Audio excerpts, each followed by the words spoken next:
Friends, నేను పెట్టే interesting videos కోసం ఇప్పుడే నా ఛానల్ అయితే సబ్స్క్రైబ్ చేసి పక్కనే ఉన్న గంట సింబల్ ని కూడా యాక్టివేట్ చేసుకోండి ఫ్రెండ్స్. అలా చేయడం వల్ల నేను పెట్టే ప్రతి ఒక్క వీడియో నోటిఫికేషన్ అనేది మీ వరకు ఈజీగా వచ్చేస్తుంది.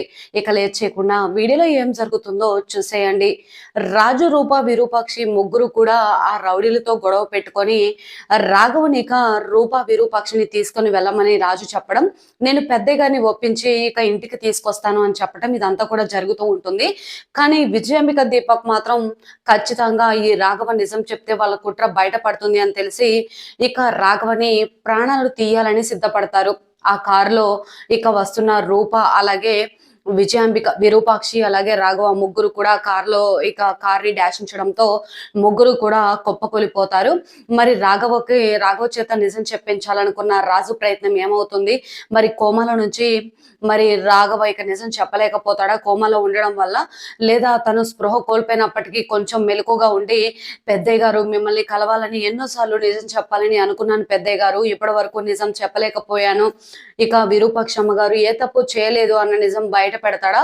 మరి నిజంగా ఆ మాట చెప్పాలి అనుకునే లోపే రాఘవ ప్రాణాలను కోల్పోతాడా? మరి విజయాంబిక దీపక్ వేసిన ఉచ్చులో రాఘవ ఇరుక్కోబోయాడా? ఏం జరిగింది అని తెలుసుకోవాలి అంటే పూర్తి వీడియోలోకి అయితే వెళ్ళిపోదాం ఫ్రెండ్స్. ఇక లేట్ చేయకుండా పూర్తి వీడియోని అయితే చూసేద్దాం. దీనికంటే ముందు ఒక వీడియో అప్లోడ్ చేశాను ఫ్రెండ్స్. ఈ సీరియల్లో ఇప్పుడు నేను పెట్టింది రాబోయే ఎపిసోడ్ ఏం జరుగుతుంది అని ముందుగానే పెట్టాను కదా, సేమ్ యాస్టీజ్ గా అందులో అలానే జరిగింది. కావాలంటే ఆ వీడియోని ఒకసారి చెక్ చేయండి ప్లీజ్, ఓకేనా? ఇక లేట్ చేయకుండా వీడియోలో ఏం జరుగుతుందో చూసేదానికి వెళ్తాడు. ఈ లోపు విజయాంబికకు రౌడీలు ఫోన్ చేసి రాఘవని తీసుకొని వెళ్ళిపోయారు రూపారాజు, విరూపాక్షి అని చెప్పడంతో ఒక్కసారిగా షాక్ అయిపోతుంది.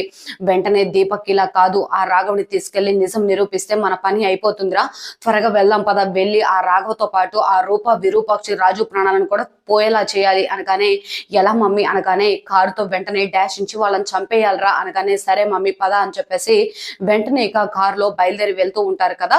వెంటనే రూప, అలాగే విరూపాక్షి, రాఘవ వెళుతున్న కారులో రూప, విరూపాక్షి మాట్లాడుకుంటూ ఉంటారు. అమ్మ, ఈ రోజు ఎలాగైనా సరే మనం నాన్న ముందు నిజం నిరూపించాలి, విజయాంబిక అత్తయ్య భాగవతం బయట పెట్టాలి అని మాట్లాడుకుంటూ ఉంటారు.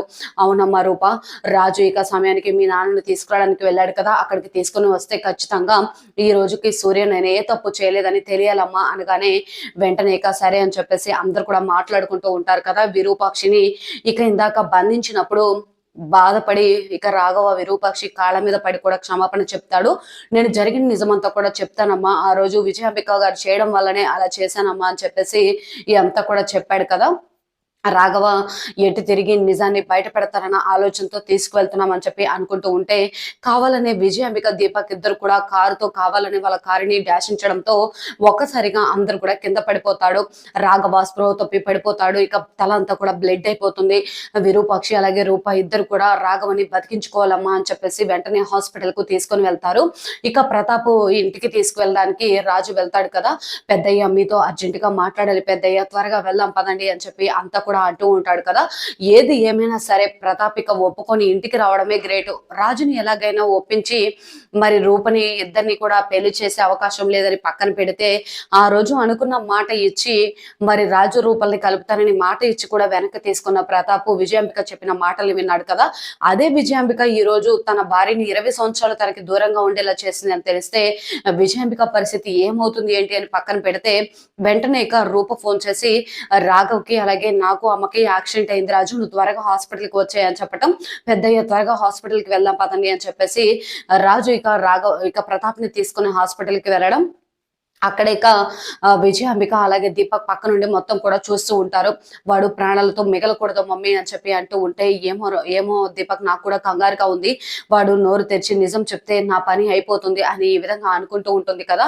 వెంటనే ఇక రాఘవ, మీ పెద్దయ్య గారితో జరిగిన నిజమంతా చెప్పు, ఈ రోజుతో నా మీద పడ్డ నిందని నువ్వు మాత్రమే తుడి చేయగలవు అనగానే, ఏంటి రాజు, ఈ రాఘవ్ గారిని తీసుకొచ్చి ఏం చెప్పాలనుకున్నావు? వీడు తప్పు చేసి ఈ 20 ఏళ్ళు దాటిపోయింది, వీడి మొహం చూడడానికి నాకు కంపరంగా ఆనందంగా ఉంది అని అంటూ ఉంటే, పెద్దయ్య అసలు రాఘవ ఏ తప్పు చేయలేదు, అమ్మగారు కూడా ఏ తప్పు చేయలేదు, ఆ నిజం నిరూపించడానికి మిమ్మల్ని ఇక్కడికి తీసుకొచ్చారు పెద్దయ్య అనగానే, వెంటనే ఇక రాఘవ నోరు తెరిచి, పెద్దయ్య మిమ్మల్ని కలవాలని 20 సంవత్సరాలుగా ఎదురు చూస్తున్నాను, మీరు నన్ను క్షమించాలి పెద్దయ్య అని చెప్పి అంటూ ఉంటే, ఒక్కసారిగా మరి రాఘవ జరిగిన నిజమంతా కూడా చెప్పబోయేసరికి రాఘవ ప్రాణాలకి ఏమైనా ముప్పు వాటిల్లుతుందా, లేదా రాఘవ కోమాలోకి వెళ్ళిపోతాడా, విజయాంబిక ప్లాన్ లో మరి నిజంగానే రాఘవ ఇరుక్కున్నాడా, అసలు ఏం జరుగుతుంది అనేది చూడాల్సి